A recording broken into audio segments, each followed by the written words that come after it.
Fala pessoal, tudo bem? Estamos de volta para mais uma leitura do livro História da Matemática. E o tema da aula de hoje é Linguagem Numérica e a Origem da Contagem.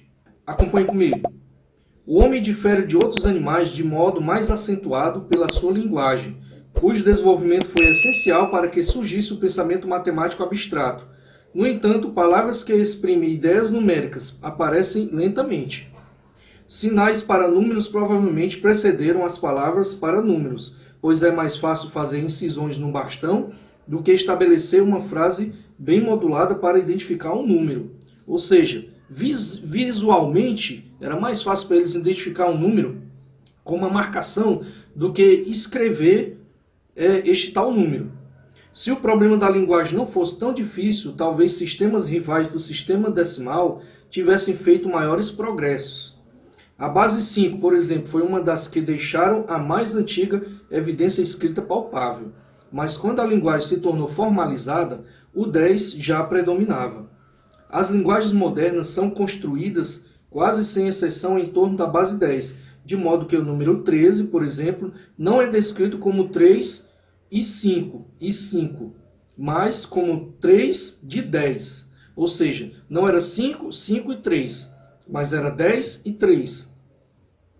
A demora no desenvolvimento da linguagem para exprimir abstrações como número também pode ser percebida no fato de que as expressões verbais numéricas primitivas invariavelmente se referem a coleções concretas específicas, como 2 peixes ou 2 bastões, e mais tarde tal frase seria adotada convencionalmente para indicar todos os conjuntos de 2 objetos. A tendência da linguagem de se desenvolver do concreto para o abstrato pode ser percebida em muitas das medidas de comprimento em uso atualmente. A altura de um cavalo é medida em palmos, e as palavras pé e el, ou elbow, cotovelo, também derivam de partes do corpo. Os milhares de anos que foram necessários para que o homem fizesse a distinção entre os conceitos abstratos e repetidas situações concretas mostram as dificuldades que devem ter sido experimentadas para se estabelecer uma base, ainda que muito primitiva para a matemática. Além disso, há um grande número de perguntas não respondidas com relação à origem da matemática. Supõe-se usualmente que surgiu em resposta às necessidades práticas, mas estudos antropológicos sugerem a possibilidade de uma outra origem. Foi sugerido que a arte de contar surgiu em conexão com rituais religiosos primitivos e que o aspecto original precedeu o conceito quantitativo. Em ritos cerimoniais representando mitos da criação, era necessário chamar os participantes à cena segundo uma ordem específica, e talvez a contagem tenha sido inventada para resolver esse problema. É interessante comentar o seguinte, que aqui o livro diz assim, em ritos cerimoniais representando mitos da criação. Como assim mitos da criação? Houve a criação, tá certo? A criação é real e verdadeira.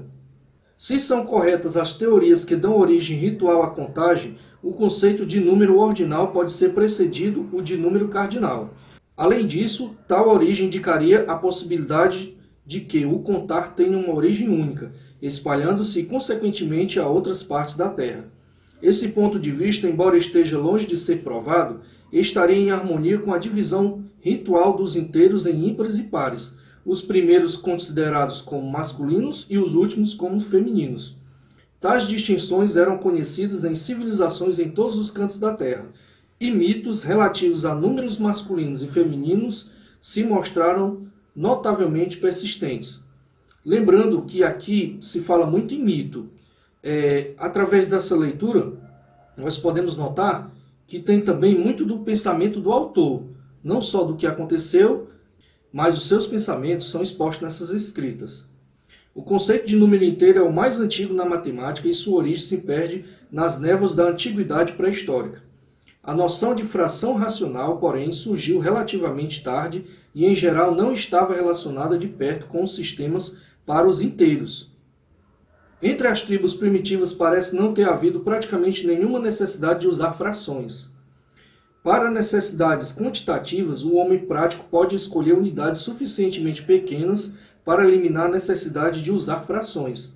Portanto, não houve um progresso ordenado de frações binárias para quinárias, para decimais, e as frações decimais foram essencialmente um produto da Idade Moderna da matemática, e não do período primitivo.